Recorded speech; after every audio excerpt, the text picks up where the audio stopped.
ईश्वर महाराज की जय। जगद्गुरु तुकाराम महाराज की जय। शांती ब्रह्म एकनाथ महाराज की जय। सद्गुरु जोग महाराज की जय। संजय उवाच तं तथा कृपयाविष्ट मश्रुपूर्णाकुले क्षणं विषीदन्तमिदं वाक्य मुवाच मधुसूदन। भगवंताच्या कृपेने सर्व संतांच्या आशीर्वादाने पुण्यसलीला इंद्रायणी मातेच्या पावनतीरावर संजीवन समाधिस्थ ज्ञानोबारायांच्या या पवित्र अशा अलंकापूर नगरीमध्ये सद्गुरू जोग महाराज वारकरी शिक्षण संस्थेच्या माध्यमातून सुरू असलेली ज्ञानेश्वरीची ही नित्य प्रवचन सेवा, सेवेकरता उपस्थित माऊली स्वरूप असणारे भाविक भक्त श्रोते सज्जन माता भगिनी सर्वांच्या चरणी वंदन करून आपण सर्वांनी मिळून ही चिंतन सेवा करायची आहे। भगवान श्रीकृष्ण परमात्मा अर्जुनांचं निमित्त करून दिव्य असा गीतेचा उपदेश करतात आणि हा गीतेचा उपदेश ज्ञानेश्वर महाराजांनी ज्ञानेश्वरीच्या माध्यमातून सुलभ रीतीने आपल्याला सांगितलेला आहे। पहिल्या अध्यायाचा विचार पूर्ण झालेला आहे आणि दुसऱ्या अध्यायाला या ठिकाणी प्रारंभ होत आहे। ज्ञानोबारायांनी दुसऱ्या अध्यायाचा विचार सांगत असताना दुजी सांख्य सद्भावो प्रकाशिला असं म्हटलेलं आहे। तरी पहिला जो अध्यायो तो शास्त्र प्रवृत्ती प्रस्तावो,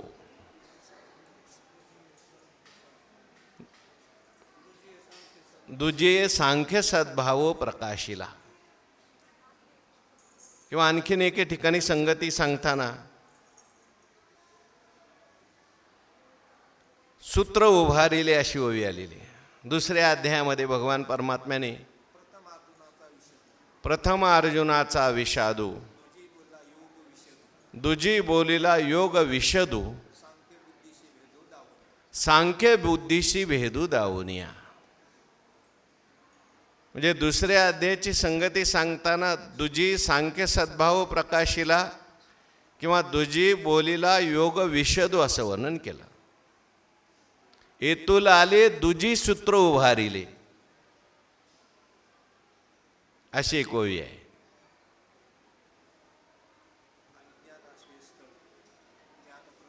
मोक्षदानी स्वतंत्र ज्ञान प्रदान हे शास्त्र,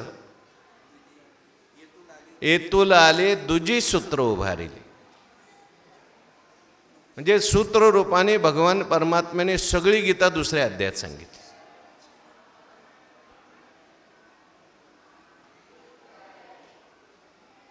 कारण भगवान परमात्म्याच्या अंतःकरणामध्ये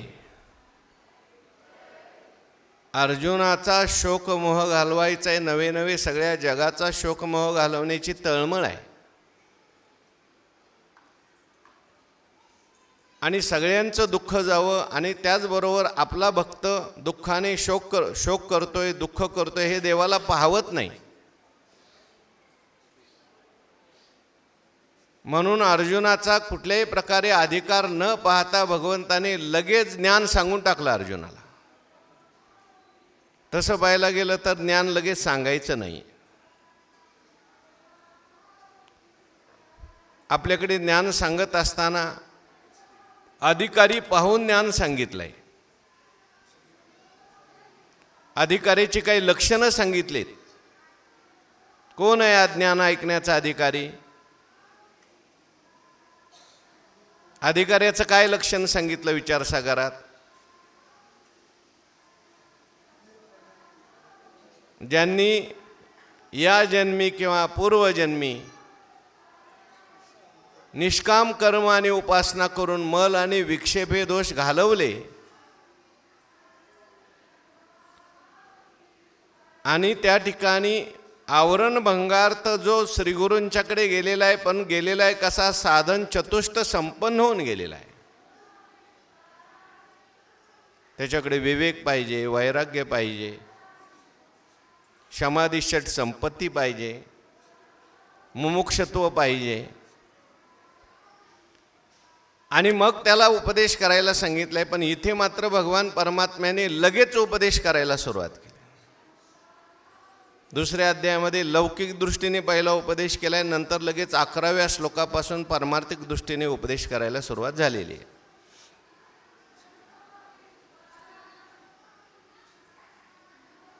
जसं भागवतामध्ये शुकाचार्य आले गंगा किनारी आणि परीक्षितीला उपदेश करत असताना लगेच शुकाचार्यांनी ज्ञानाचा उपदेश केला. नवे नवे नमन सुद्धा करायचं शुकाचार्य विसरले.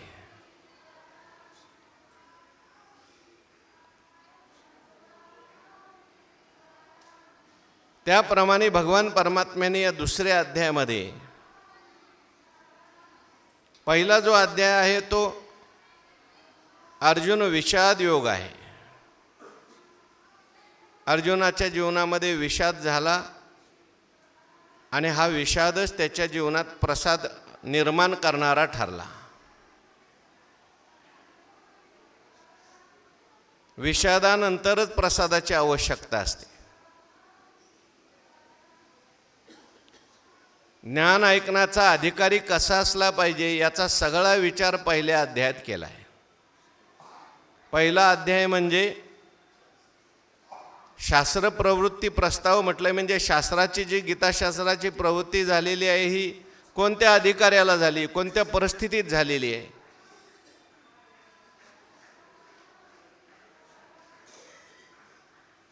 अर्जुन महाराज त्या ठिकाणी शोक करतायत, दुःख करतायत. आणि सगळ्या जगामध्ये शोक आणि दुःख आहेच.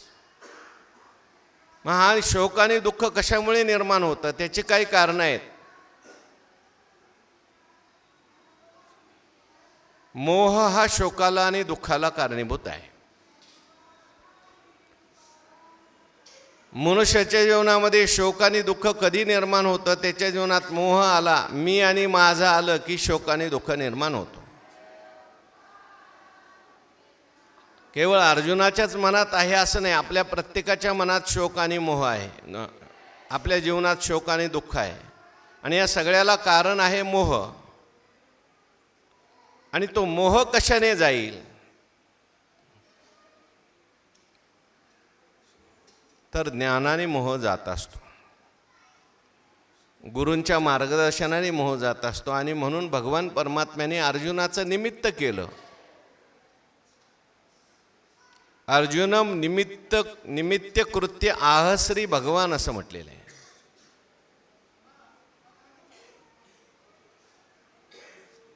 आणि म्हणून हा दुसरा अध्याय जो आहे तो खूप महत्त्वाचा आहे. दुसऱ्या अध्यायात सूत्र रूपाने सगळं ज्ञान भगवंताने सांगितलंय.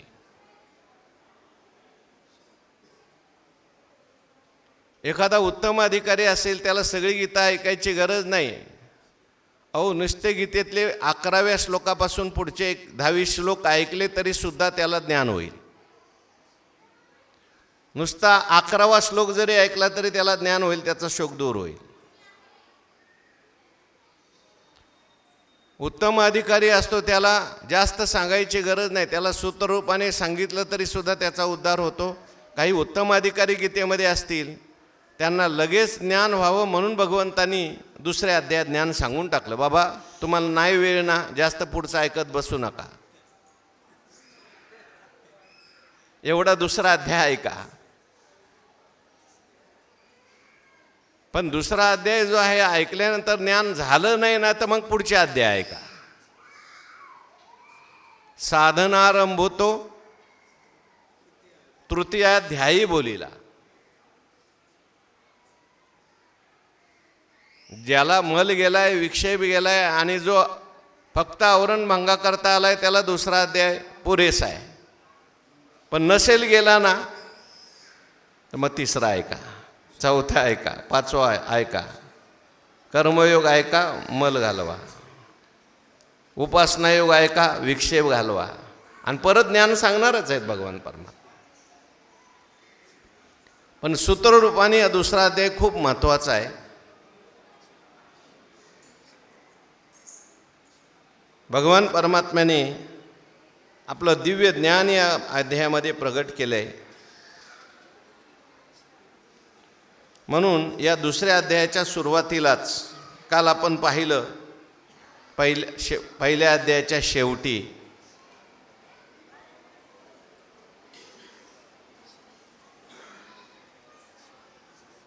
गीता संपत असताना अर्जुन महाराजांच्या स्थितीचं सगळं वर्णन केलं.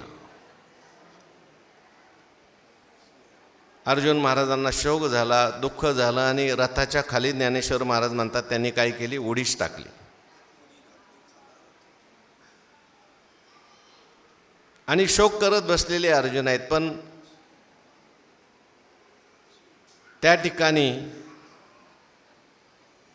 अर्जुनाचा शोक घालवण्याकरताच भगवान परमात्मा आलेले आहेत. मग पुढे काय घडलं काल आपण पाहिलं. हे सगळं ऐकल्यानंतर मनातल्या मनात त्या धृतराष्ट्राला कदाचित आनंद झाला असेल. बरं झालं आता अर्जुनाने बाण खाली टाकले, धनुष्य खाली टाकलं आणि युद्ध करायचं नाही म्हणतो. आता सुंटी वाचून खोकला गेला. माझ्या मुलांना राज्य मिळणार आहे. आणि मग तो आशेने बघत होता आता काय पुढं काय होत आहे, पुढं काय झालंय मला लवकर संजय तू सांग. आता संजय महाराज सांगायलाच बसलेले आहेत. म्हणून पुन्हा संजय उवाच इथे आलेला आहे. पहिल्या अध्यायात संजय उवाच आहे का?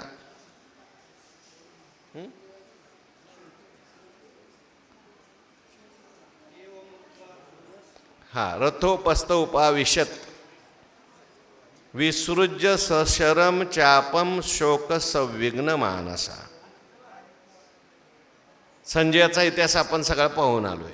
सम्यक जयती संसारम इति संजया. ज्याने संसारावर सम्यक प्रकारे विजय मिळवलेला आहे असा संजय. व्यासमहर्षींनी पण कृपा केली ती काही कोणावरही केली नाही आणि कोणावरही कृपा व्यासमहर्षी करू शकत नाहीत. संजय हा अधिकारी आहे. संजय हे अधिकारी आहेत. भगवान श्रीकृष्ण परमात्म्याचे भक्त आहेत. व्यासमहर्षींचे कृपापात्र आहेत. फक्त प्रारब्ध त्यांचं असं आहे की संजय महाराजांना धृतराष्ट्राच्या जवळ नोकरी करावी लागलेली आहे. घोड्यांची परीक्षा चांगली करतात, परंतु ते भगवंताचे भक्त आहेत. शुद्ध असलेलं अंतःकरण आहे. त्याच्यामुळे त्यांच्यावर व्यासमहर्षींनी कृपा केली. डोक्यावर हात ठेवला आणि सांगितलं बाबा संजया तू इथं जरी बसलेला असला तरी सगळं काही चाललंय ते तुला दिसेल. संपूर्ण कुरुक्षेत्रावर काय काय चाललंय तुला दिसेल. नवे नवे कोणाच्या मनात काय आलं हे सुद्धा तुला कळेल.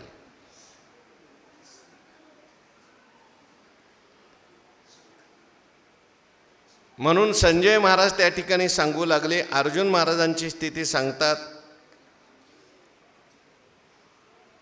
पहिला श्लोक आहे तम तथा कृपयाविष्ट मश्रुपूर्णाकुलेक्षणं विषेदन्तमिदं वाक्य मुवाच मधुसूदनः. तथा कृपया आविष्टम अश्रुपूर्णाकुलेक्षणं विषीदन्तं तं मधुसूदनः इदं वाक्यम उवाच.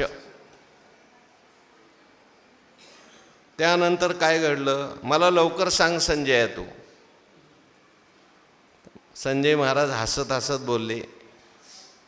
मनातल्या मनात हसले. कदाचित त्याच्यासमोर नसतील हसले. आणि संजय महाराजांना थोडीशी अर्जुनाची स्थिती पाहून दुःखही झालेलं आहे.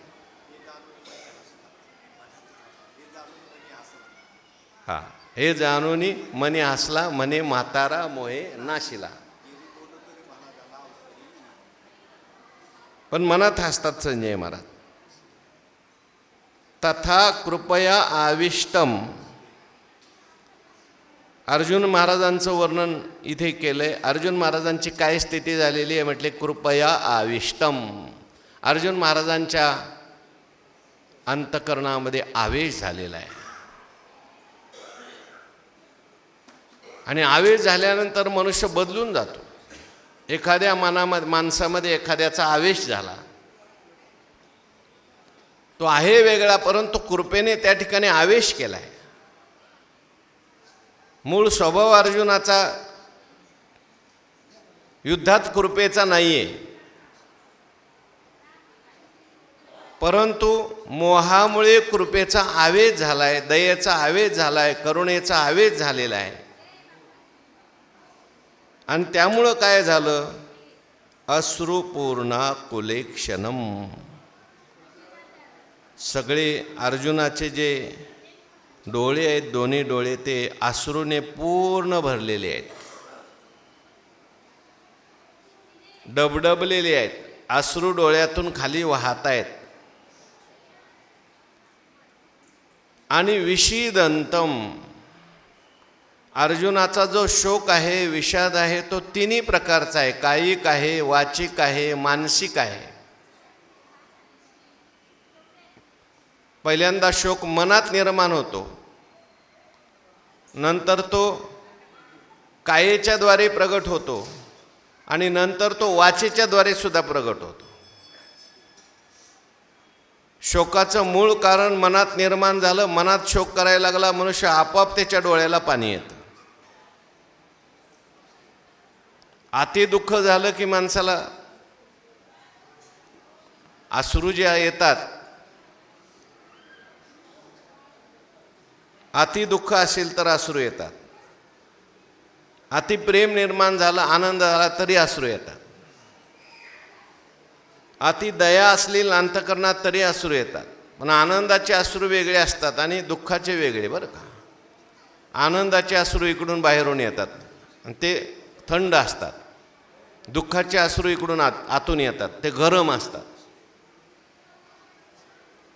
तर अर्जुन महाराजांना जे अश्रू येत आहेत ते दुःखाने आलेले अश्रू आहेत. अगोदर मनामध्ये कृपेचा, करुणेचा, दयेचा आवेश झाला. कशामुळे दया निर्माण झाली? आता मला यांना मारावं लागेल, माझ्या गुरूंना मारावं लागेल म्हणून शोक निर्माण झाला आहे. माझे जे स्वबांधव आहेत त्यांचं कसं होईल पुढे? युद्धामध्ये कुलक्षय होईल. कुलक्षयाने काय होईल? वर्ण स्त्रिया दुष्ट होतील. दुष्ट स्त्रिया झाल्या की वर्णसंकर होईल. वर्णसंकर झाल्यानंतर अधर्म येईल. अधर्म आल्यानंतर सगळं पिंडादी क्रिया लुप्त होतील. सगळी परंपरा अर्जुनाने सांगितली आणि त्याच्यामुळे शोक झाला आहे.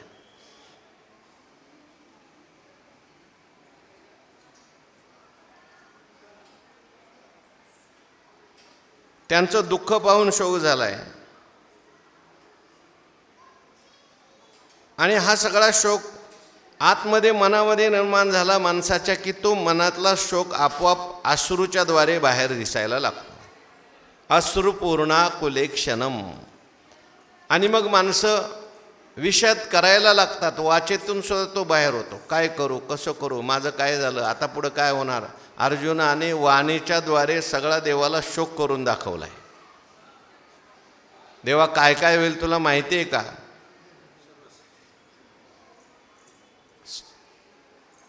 माझ्या कुळामध्ये त्या ठिकाणी हे सगळं दोष लागतील आणि त्याला मीच कारण होईल.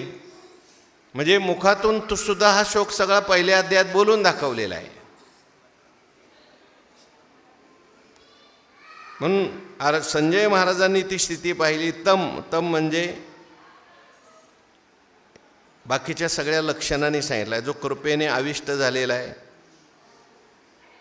अश्रुपूर्ण त्या ठिकाणी नेत्र भरलेले आहेत, जो तोंडाने विषाद करतोय. तम मधुसूदन इदम वाक्यम वाच. पण असं जरी असलं तरी सुद्धा संजय महाराज जे आहेत ते भगवत भक्त आहेत. ते म्हटले पुढे रथावर बसलेला कोण आहे? मधुसूदन आहे. त्यामुळे अर्जुनाला घाबरायचं काहीच कारण नाही. आणि धृतराष्ट्राला कदाचित संजय महाराज मनातल्या मनात म्हणतात तुलाही जास्त समाधान मानायचं काही कारण नाही. कारण त्याच्या रथावर कोण बसलेला आहे? ज्ञानेश्वर महाराजांनी काल वर्णन केलं.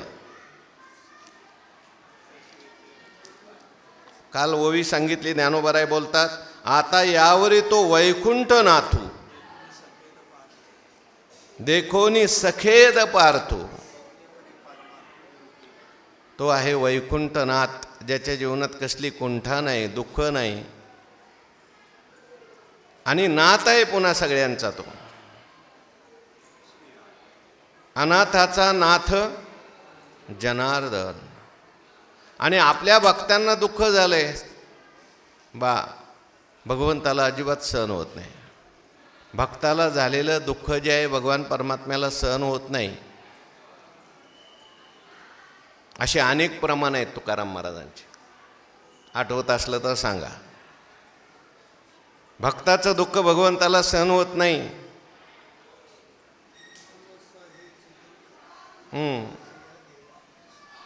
न सायेचे दुःख भक्ताचे या देवा.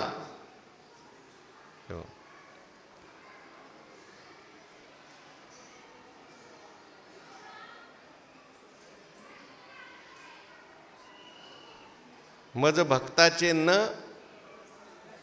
सहावे असं काहीतरी आहे प्रमाण. हा मज गांजितास आहे परी भक्ताचे न साये. भक्तांचं दुःख भगवंताला सहन होत नाही. सहात गोविंदा नाही त्याचे. दुःखाचं आपलं प्रमाण पाहिजे, निंदेचं नको. भक्ताचं दुःख आड घाली सुदर्शन,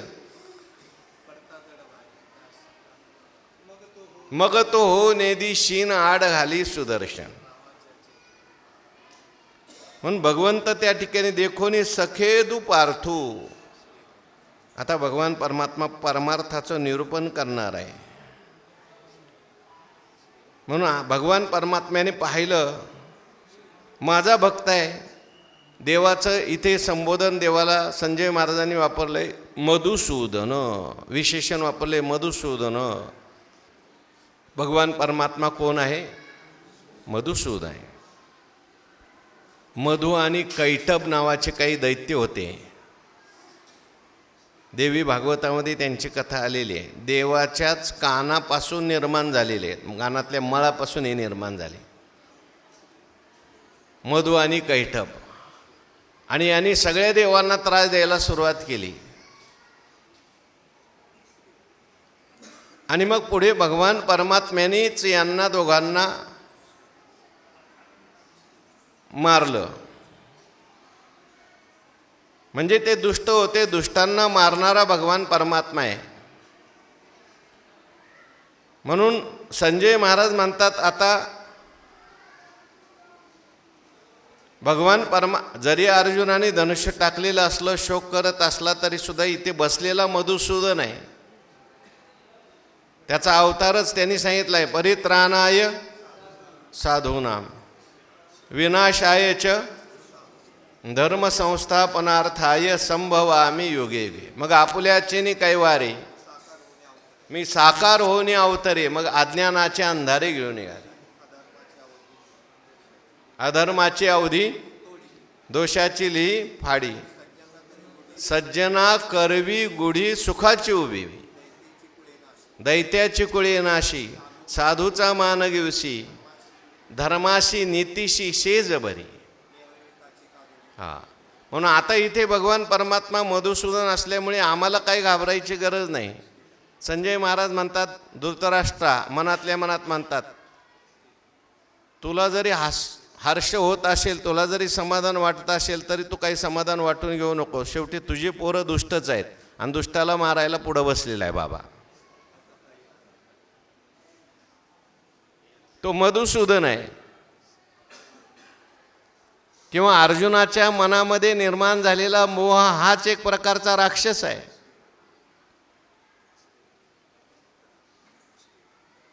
तैशी गीता हे सप्तशती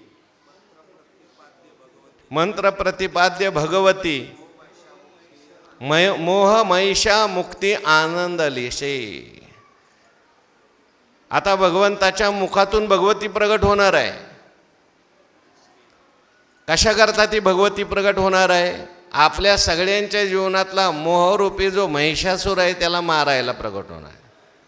तसा हा जरी अर्जुनाला मोह झालेला असला तरी पुढे बसणारा मधुसूदन आहे, तो आता कशा प्रकारे वाक्याच्या द्वारे त्या मधुसूदन नावाच्या राक्षसाचा, मोहरूपी राक्षसाचा, मोहरूपी मधूचं नाश करील, म्हणून तो मधुसूदन शब्द वापरला. म्हणून तम तथा कृपया विष्टमश्रुपूर्णा कुलेक्षणम विषीदंतमिदम वाक्यम उवाच मधुसूदन. इदम वाक्यम उवाच. अशी वाक्य भगवान परमात्मा बोललाय की अशी वाक्य ऐकल्याबरोबर मोह गेलाच पाहिजे. भगवंताच्या मुखातली वाक्य म्हणजे काही सामान्य नाही. भगवंताच्या मुखातले गीता आहे. साचचे बोलाचे नवे हे शास्त्र, संसार जनते शस्त्र, आत्मा अवतरविती मंत्र.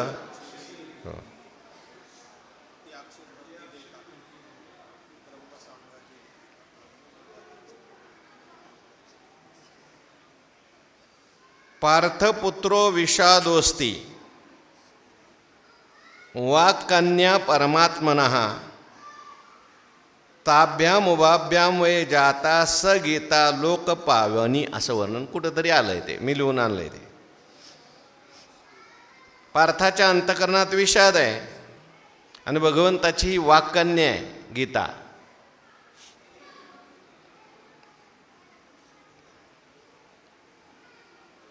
अर्जुनाने त्या ठिकाणी धनुष्यबाण खाली टाकलंय. शोक संविग्न झालाय, उदास झालाय अर्जुन. साधक जेव्हा जीवनामध्ये साधन करून, खरं तर साधन सोडायचं नाही. अर्जुनाने धनुष्य खाली टाकलं म्हणजे साधनाचाच त्याग केलाय. भक्त आपल्या जीवनामध्ये, साधक आपल्या जीवनामध्ये कधी कधी निराश होतो, हताश होतो.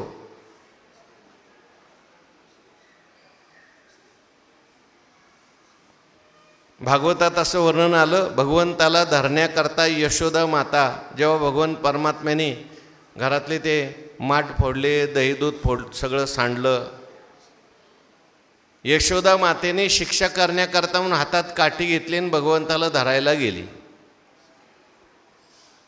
आता भगवान परमात्मा काही सापडत नाहीत. यशोदा घामाघूम झाली आणि यशोदेने हातातली काठी टाकली. काठी टाकल्यावर देव उभे राहिले. मग यशोदेने भगवान परमात्म्याला बांधायचा प्रयत्न केला. दोरे आणल्या बांधायला, पण 2 बोटं कमी पडायची. सगळ्या गोकुळातल्या दोऱ्या आणल्या तरी 2 बोटं कमीच.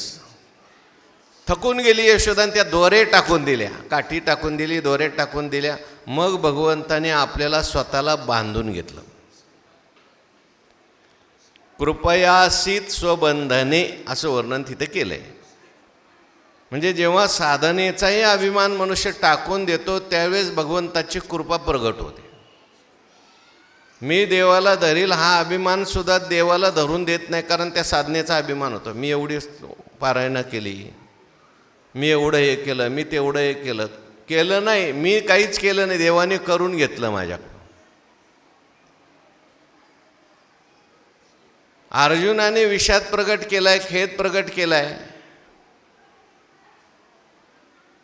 आणि निस्साधन होऊन अर्जुन त्या ठिकाणी म्हणायला लागला, आता बाबा तुला काय करायचं आहे ते कर, माझं संपलं सगळं. आता तुझं कळेल ते तारीशी तरी तारी मारी, जवळी अथवा दुरी धरी घाली संसारी. असं म्हणणार आहे अर्जुन. कार्पण्य दोषो, पण लगेच नाही म्हणत. मनुष्य साधनेचा अभिमान सोडत नाही, बुद्धीचा अभिमान सोडत नाही. माणसाचा अभिमान असा असतो, लगेच त्याला दुसऱ्याचं ऐकावंसं वाटत नाही, गुरुचं ऐकावं वाटत नाही. मी काय कमी आहे का? मी एवढे दिवस पारायण केले हो, मी एवढे दिवस ज्ञानेश्वरी ऐकली, कशाला मी कोणाचं ऐकू? ठीक आहे, तुला सगळं कळत असेल तर नकोच ऐकू कोणाचं.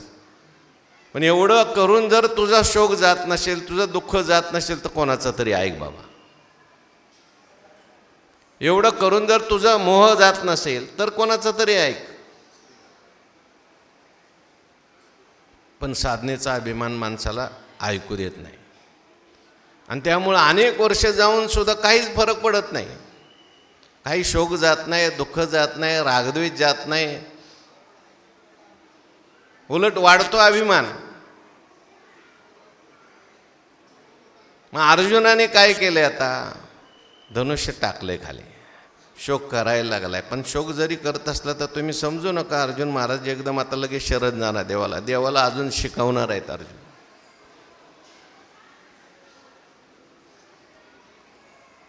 ज्ञानोबराय काय लिहितात बघा याच्यावर.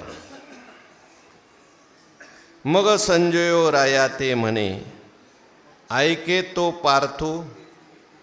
मग संजय म्हणे राया ते ऐके तो पार्थू तेथे शोकाकुल रुदनाते करीतू असे. मग संजय म्हणे राया ते. संजय त्या ठिकाणी राजाला म्हणू लागले, सांगू लागले, ऐके तो पार्थू तेथे. राजा ऐक बाबा, तो पार्थ आहे. पार्थ म्हणजे देवाच्या आवडीचा आहे, तो आत्याचा मुलगा आहे, पृथ्वीचा मुलगा आहे. भक्त तर आहेच आहे, परंतु देवाचा विशेष प्रेम आहे अर्जुनावर. आणि असा असलेला भगवान परमात्म्याचा भक्त शोकाकुल रुदनाते करीत असे. तो शोकाकुल झाला आहे, तो रडू लागलेला आहे, शोकग्रस्त झालेला आहे, रडायला लागलेला आहे.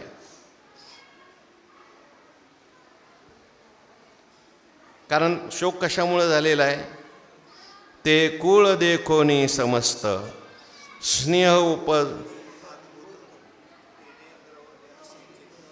स्नेह उपनले अद्भुत तेने द्रवले असे चित्त कवने परी. कशामुळं हा शोक झालेला आहे, शोकाचं कारण काय, ते कुळ देखोनी समस्त स्नेह उपनले अद्भुत. माणसाच्या जीवनामध्ये शोक का निर्माण होतो, कुळ देखोनी समस्त आणि स्नेह उपनले अद्भुत. हे स्नेह जो आहे तो अद्भुत आहे.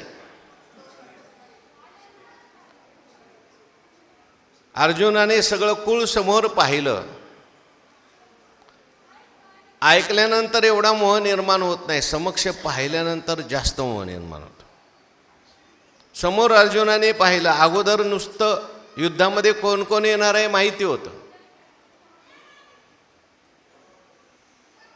तेव्हा युद्धाकरता आलेला आहे, पार शंख वाजवलेला आहे.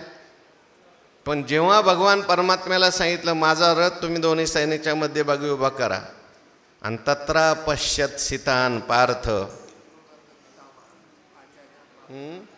पितृनथ पितामहान आचार्यान मातुलान भ्रातॄन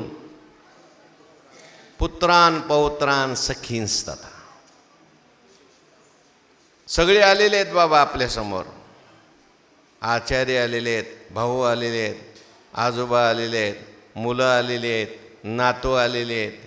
सगळं पाहिल्यानंतर वास्तविक पाहता अर्जुनांनी काय पाहायला पाहिजे होतं, समोर कोण आलेत, सैनिक आलेत पाहायला पाहिजे. पण सैनिक दिसले का घरातले दिसले सगळे, कुळ देखोनी समजतं. कुळ दिसायला लागला अर्जुनाला. सैनिकाला कुळ दिसायला नको, सैनिक दिसायला पाहिजे, युद्ध दिसायला पाहिजे. का स्नेह निर्माण झाला त्याचं कारण समोर पाहत असताना कुळ पाहिलं, ते कुळ देखोनी समस्त. आणि मग काय, स्नेह उपनले अद्भुत. हे स्नेह जे आहे ते अद्भुत आहे. स्नेह म्हणजे आसक्ती. स्नेहाचं वर्णन ज्ञानोबरायांनी मागे केलं आहे. तैसा कठीण कोवळेपणे स्नेह देखा, जैसे भ्रमरभेदी कोडे भलते से काष्ट कोरडे, परी कळिके माझी सापडे कोवळी. ते तर उत्तीर्ण होईल प्राणे, परी ते कमळदळ चिरून येणे, तैसे कठीण कोवळेपणे स्नेह दे. कोरडी काष्ट तो भुंगा काय करतो, कोरून टाकतो. पण असा भुंगा त्या ठिकाणी एका कोवळ्या असलेल्या कळीमध्ये अडकतो, मरायला तयार होतो, पण ती कळी तोडत नाही. तो स्नेह त्याला तोडूशी वाटत नाही. त्याप्रमाणे अर्जुन म्हणजे काही सामान्य नव्हता. अर्जुनाचं वर्णन केलंय, तू शूर वृत्तीचा ठावो, क्षत्रिया माझी रावो, तुझ्या लाठेपणाचा आवो तिन्ही लोकी. दरारा होता अर्जुनाचा, पण दरारा असला, एवढा शूर असला तरी स्नेहात मनुष्य अडकला, आसक्तीत मनुष्य अडकला की त्याचं काहीच चालत नाही. मागे आपण उदाहरण पाहिलं, एवढे दशरथ महाराज की त्यांना सगळे स्वर्गातले देवसुद्धा घाबरायचे. पण दशरथ महाराजांनी ऐकलं कैकई शोकग्रात गेली म्हटलं की त्यांच्या हृदयाचे ठोके वाढले. काय झालं आणि काही सूचनासं झालं. तसं अर्जुनाच्या अंतःकरणामध्ये स्नेह निर्माण झाला आणि स्नेहाला अद्भुत विशेषण दिले. हे स्नेह असा अद्भुत आहे, ही आसक्ती अशी अद्भुत आहे. हे आदिपुरुषाची माया, ब्रह्मे आहे नहेचे आया. स्नेहामुळं मनुष्य भुलतो. चांगली चांगली माणसंसुद्धा स्नेहामुळे विवेक विसरून जातात. म्हणून त्या ठिकाणी हा स्नेह असा विचित्र आहे, दुःख भोगायला लावणारा एक स्नेहच आहे, आसक्तीच आहे. प्रेम असावं पण आसक्ती नसावी. आसक्ती माणसाला कर्तव्यापासून चुकायला लावते. अर्जुनाच्या मनात आसक्ती निर्माण झाली, मोह निर्माण झाला. मी अर्जुन हे आत्मिक, या बंधू करणे, या वधू करणे हे पातक. भगवान म्हणतात, हे माया वाचुनी तात्विक काही आहे. ममेति मूलम दुःखस्य निर्ममेति च निर्वृत्ते हे शुकस्य विगमे दुःखम न दुःखम ग्रहमूशके. मी आणि माझं हेच दुःखाचं कारण आहे. शास्त्रकार सांगतात, सुभाषितकार सांगतात, घरात एखादा उंदीर मेला तर दुःख होत नाही, पण आवडीचा मनुष्य गेला, कामाचा गेला तर दुःख होतं माणसाला. स्नेह, आणि त्या स्नेहामुळे अर्जुन महाराज शोक करायला लागले. या कौरवा जरी वधावे तर युधिष्ठिरादी का न वधावे. हे येर येर आगवे गोत्रज आमुचे. मम पिता मम माता ममेयम गृहणी गृहम एवं विधम ममत्वम यत्स मोह इति कीर्तिता. पद्मपुराणात सांगितलंय, या देहाशी म्हणे मी, पुत्रदाराधन माझे, परी काळाचे हे खाजे ऐशे नेन तू गेला. ते कुळ देखोनी समस्त स्नेह उपनली अद्भुत, तेने द्रवले असे चित्त कवने परी. आणि त्या स्नेहाचा परिणाम झाला, चित्त द्रवीभूत झालं. ऐशे गोत्रची दोन्ही दळी उदित झाले असे कळी. हे अर्जुने ते वेळी अवलोकिले, जेत भीष्मद्रोणाधिक जवळिकेचे सन्मुख. ते तर मनी गजबज झाली, अपैशी कृपा आली, तेने अपिमाने निघाली वीरवृत्ती. त्याच्यामुळे काय झालं, चित्त द्रवीभूत झालं. ते द्रवले असे चित्त कवने परी. मनुष्याचं चित्त जे आहे शोकाने द्रवीभूत होतं, दुःखाने द्रवीभूत होतं, प्रेमाने सुद्धा द्रवीभूत होतं. पण अर्जुनाचं इथं चित्त द्रवीभूत झालं, हे शोकाने द्रवीभूत झालेलं आहे.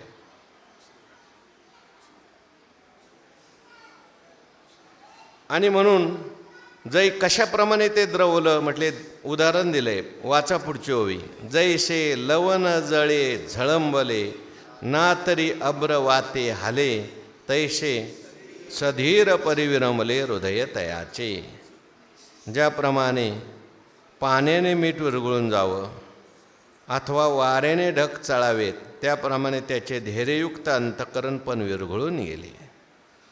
मीठ कठीण आहे, पण पाणी आलं, पाणी लागलं की मीठ काय जातं, विरघळून जातं. तसं अंतःकरण अर्जुनाचं तसं कठीण होतं. कठीण होतं म्हणजे कधी द्रवीभूत झालं नाही अर्जुनाचं अंतःकरण. यापूर्वी कितीतरी लढाया झाल्या आणि त्या प्रत्येक लढाईमध्ये अर्जुनाने आपला शूर स्वभाव दाखवला आहे. द्रौपदी स्वयंवराचा प्रसंग असेल, युद्ध केले अर्जुनाने. द्रुपदाबरोबर युद्ध केले, द्रोणाचार्यांनी सांगितलं म्हणून.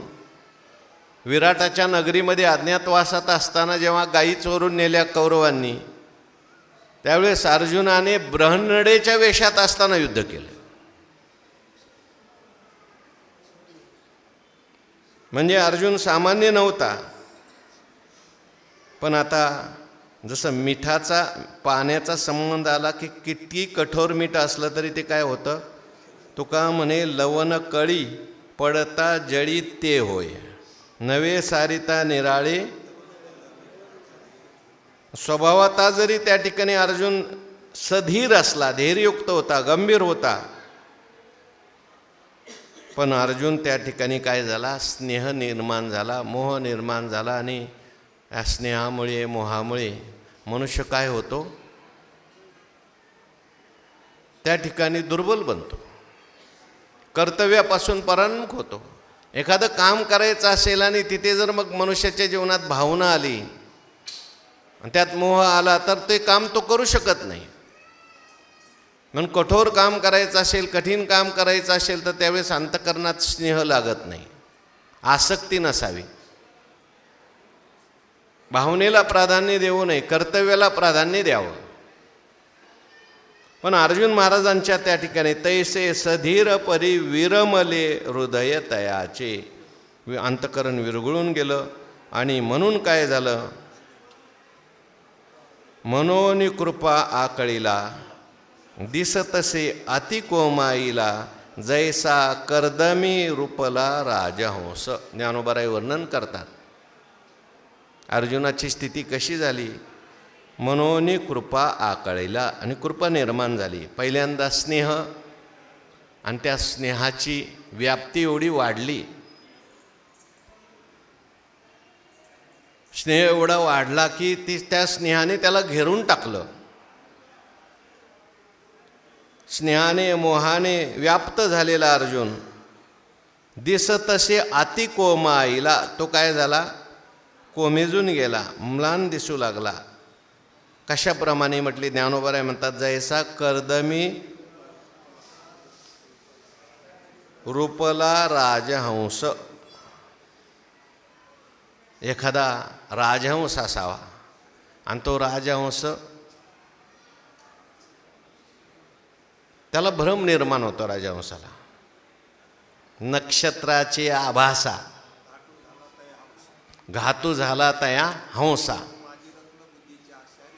माझी रत्नबुद्धीच्या आशारी गोण्या. म्हणजे आहे नक्षत्राचा आभास पडलेला असतो पाण्यामध्ये, आणि राजहंसाला असं वाटतं तिथं काय आहेत, मोती आहे. राजहंसा चारा मोतियाचा, तो मोती खातो फक्त. तो कधी चिखलात जात नाही.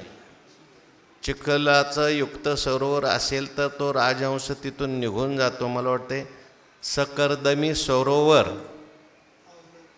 अवलोकनी चकोर का चकोर, हां, राजहंस जो आहे तो चिखलाच्या सरोवरात थांबत नाही. पण एखाद्या राजहंसाला ज्ञानोबाराय म्हणतात कधी कधी भ्रम निर्माण होतो. आहे रत्न त्या ठिकाणी म्हणून वर उडत असलेला राजहंस त्याने उडी घातली, आणि उडी घातल्यावर काय झालं, तिथं ते मोती तर नव्हतेच, पण त्या चिखलात तो राजहंस तिथे फसला. तसा अर्जुन म्हणजे राजहंस आहे. अर्जुनाला राजहंसाची उपमा का दिली? राजहंस काय करतो? ज्ञानेश्वरीत खूप ओवे आले राजहंसाचं वर्णन करण्याकरता. बघा जरा डोक्याला ताण देऊन. चलिली पै जैसे एक होनी मिनले असे, ते निवडून राजहंस वेगळे की जे. चाचुचेनी सांडसे खंडीजे पय पाणी राजहंसे. राजहंसाची चोच अशी आहे. तसा अर्जुन सुद्धा राजहंस आहे बरं का. एकत्र दूध आणि पाणी असेल तर अर्जुन राजहंस पाणी दूध घेतो आणि पाणी सोडून देतो. तैसे अनात्मवर्ग नीर सांडोनी आत्मरसाचे क्षीर. सुरुवात काय? सांडोनी आत्मवर्गाचे क्षीर चरता ती सविचार राजहंस. संत सुद्धा राजहंसच आहेत, अर्जुन सुद्धा राजहंस आहेत. आत्मा घ्यायचा, अनात्मा सोडून द्यायचा. पण आता मात्र अर्जुन मोहाने फसलाय, त्या राजहंसासारखा फसला. म्हणजे विचारशक्ती वापरली नाही अर्जुनाने. आणि विचार नसेल, विवेक नसेल तर मग मोह निर्माण होतो. मोह निर्माण झाला का शोक निर्माण होतो. शोक निर्माण झाला का दुःख निर्माण होतं. आणि मग या संसाररूपी चिखलात, दुःखरूपी चिखलात फसावं लागतं.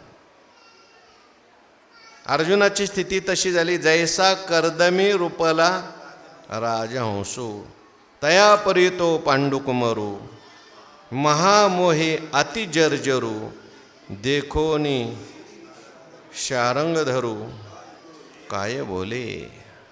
अर्जुन कोमेजून गेला. तसं पाहायला गेलं तर अर्जुन सावळ्या रंगाचाच आहे बरं का. महाभारतामध्ये पांडवांच्यामध्ये तिघजण सावळ्या रंगाचे. एक भगवान श्रीकृष्ण, एक द्रौपदी आणि अर्जुन. अर्जुन सावळ्या रंगाचा आहे, पण सावळ्या रंगाचा असून सुद्धा तो तेजस्वी दिसायचा.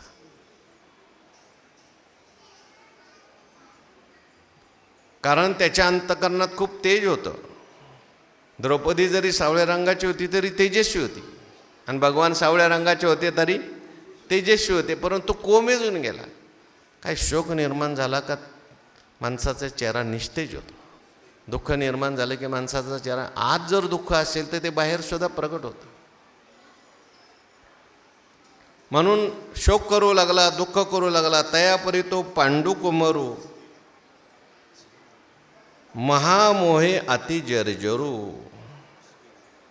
पांडुकुमारू म्हटलंय. पंडूला सुद्धा एकदा मोह आवरला नाही, त्याचा कुमारू आहे. किंवा सदसद विवेक बुद्धीने वागणारा पांडू आहे, पण त्याचा कुमार असताना सुद्धा त्याला मोह झालाय. महामोहे अति जर्जरू. तो महामोहाने काय झालाय? जर्जर झालाय. मोह वेगळा आणि महामोह वेगळा. महामोह काय, कशाला म्हटलं येते? महामोह म्हणजे काय? पहिला मोह म्हणजे काय? महाभारतात मोहाची व्याख्या दिली. शोभनम सत्यासत्य नित्यानित्य आत्मानम आत्मसो विपर्यया मोहा. म्हणजे सुंदर आहे त्याला असुंदर समजणं, सत्य आहे त्याला असत्य समजणं, नित्य आहे त्याला अनित्य समजणं, आत्म्याला अनात्मा समजणं, याला मोह म्हणायचं. विपर्य मोह म्हणजे मोह वैचित्य. मोह वैचित्य म्हणजे जे आहे त्याला विपरीत समजणं, याला मोह म्हणतात. अज्ञानाचं कार्य आहे मोह. अज्ञान एक रूढे तेने कोहम विकल्पाचे मांडे मग विवरोनी कीजे पुढे देहोहम ऐसे. पहिला आहे कारणाध्यास आणि दुसरा आहे कार्याध्यास. पहिला कारणाध्यास कोणता? अज्ञानाचा अध्यास होतो माणसाला. अज्ञानामुळे माणसाच्या जीवनामध्ये मी कोण आहे त्याचा संभ्रम निर्माण होतो, आणि मग मी देह आहे असा मनुष्य निश्चय करतो. अज्ञानामुळे मी कोण आहे याचा विसर पडतो, आणि विसर एकदा का पडला मी कोण आहे, मग तो विपरीत निश्चय करतो मी देहच आहे म्हणून. आपला आपण पेया विसर जो धनंजया तेच मूळ या अज्ञानाशी. अज्ञान म्हणजे काय? आपल्याला विसर पडणं हा अज्ञान आहे. मी कोण आहे न कळणं अज्ञान आहे. जसं माणसाला झोप लागली की काय होतं? मी कोण आहे विसरतो मनुष्य. आणि नसलेलं स्वप्न पाहायला झोप दाखवते, विपर्य. तसं अर्जुन विसरला, अरे मी क्षत्रिय आहे, मी शूर आहे, मी वीर आहे, नवे नवे मी नराचा अवतार आहे, मी आत्माचा आहे. विसरला. तो आपण पया नेनसी कौरव ते सोचू पहासी, स्वदेहा नाम अर्जुनु परदेहा नाम स्वजनु, आणि संग्रामा नाम मलिनु पापाचारू.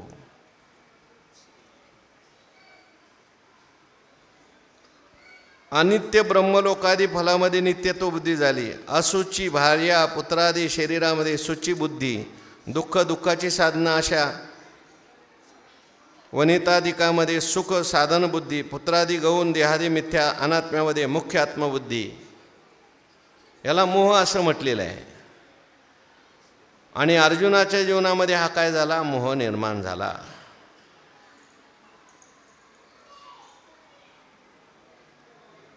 आणि त्या मोहाचं कार्य मग पुढं आहे तर या अविद्येची अनिदा, विश्वस्वप्नाचा धांदा, भोगित होता प्रबुद्धा अनादि जो. आणि मग कारणादेशानंतर एक कार्यध्यास होतो. कार्यध्यास म्हणजे हे सगळे माझे आहेत. पहिल्यांदा मी देह आहे आणि देहासंबंधी सगळे माझे आहेत. आणि मग देहाचं दुःख तो घेतो, पण देहसंबंधी लोकांचं दुःख घ्यायला सुरुवात करतो. पुत्र भार्यादिषु विकलेषु सकलेषु अहम एव विकलो सकलो वा इति बाह्य धर्मान आत्मने अध्यसिती. आचार्य मर्मसूत्र भाष्यात बोलतात. मग बाहेरचे लोक दुःखी झाले तर हा दुःखी व्हायला लागतो. इतरांचं सगळ्यांचा देखे पुढीलांचे ओझे आपली माथा घेजे, मग कान दाटीजे धनुर्धरा. त्या ठिकाणी अशा प्रकारे मनुष्याच्या जीवनामध्ये याला महामोह म्हटलंय. महामोह म्हणजे सविलास महामोह ग्राह ग्रासैक कर्मणे. पंचदशीच्या श्लोक, पंचदशी सगळ्यात पहिल्यांदा शंकराचार्यांना वंदन केले. आपलं शंकरानंद, नमश्री शंकरानंद गुरुपादांबुजन्मने सविलास महामोह ग्राह ग्रासैक कर्मणे. महामोह म्हणजे काय? सविलास महा म्हटलंय म्हणजे कार्यासहित कारणाध्यास. म्हणजे अज्ञान आणि अज्ञानाचं कार्य हे सगळं जगत देह मी म्हणणं देह संबंधी माझे आहे त्याला म्हणायचं महामोह. अर्जुनाच्या मनात हा महामोह निर्माण झालेला आहे. स्वतःच्या देहाला अर्जुन समजायला लागला आहे आणि हे सगळे देहसंबंधी माझे आहेत असं समजायला लागला आहे.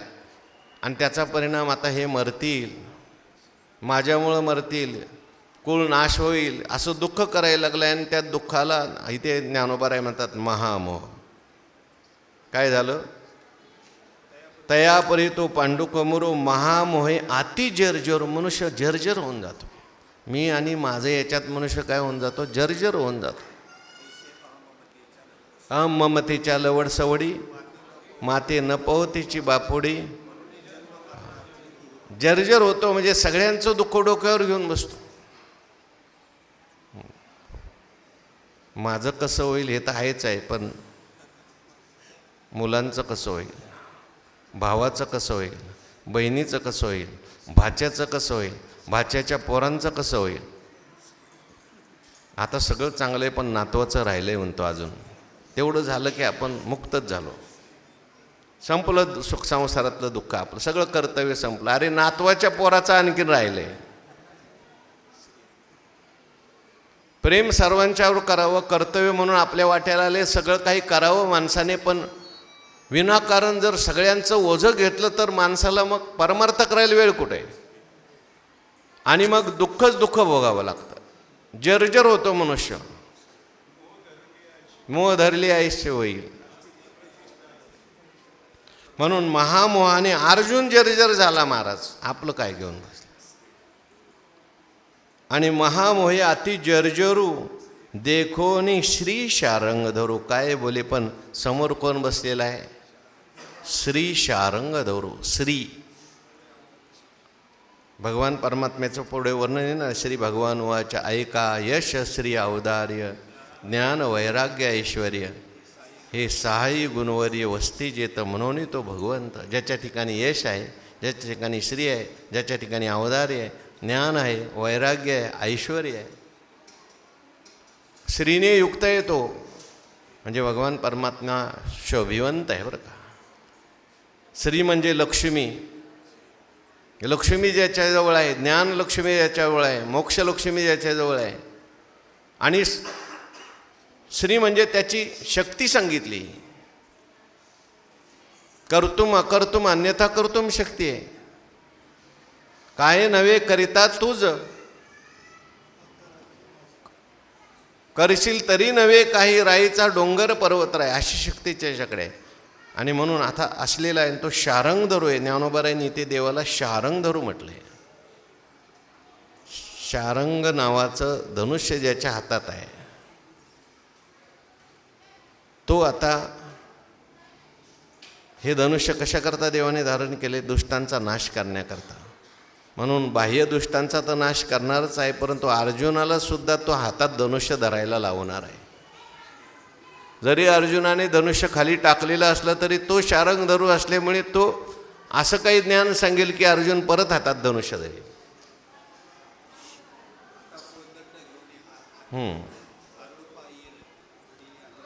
शारंग नावाचं धनुष्य जे आहे भगवंताने युद्धामध्ये त्या ठिकाणी पराक्रम केला आणि देवांनी ते भेट दिलेलं आहे, इंद्रदेवाने भेट दिलेलं आहे. म्हणून असा असलेला शारंग पाणी, शारंग धरू काय बोले. आता काय बोलणार आहे त्याचा विचार उद्याच्या प्रवचनात. पुंडलिक वरद हरी विठ्ठल श्री ज्ञानदेव तुकाराम. विठ्ठल विठ्ठल विठ्ठल विठ्ठल.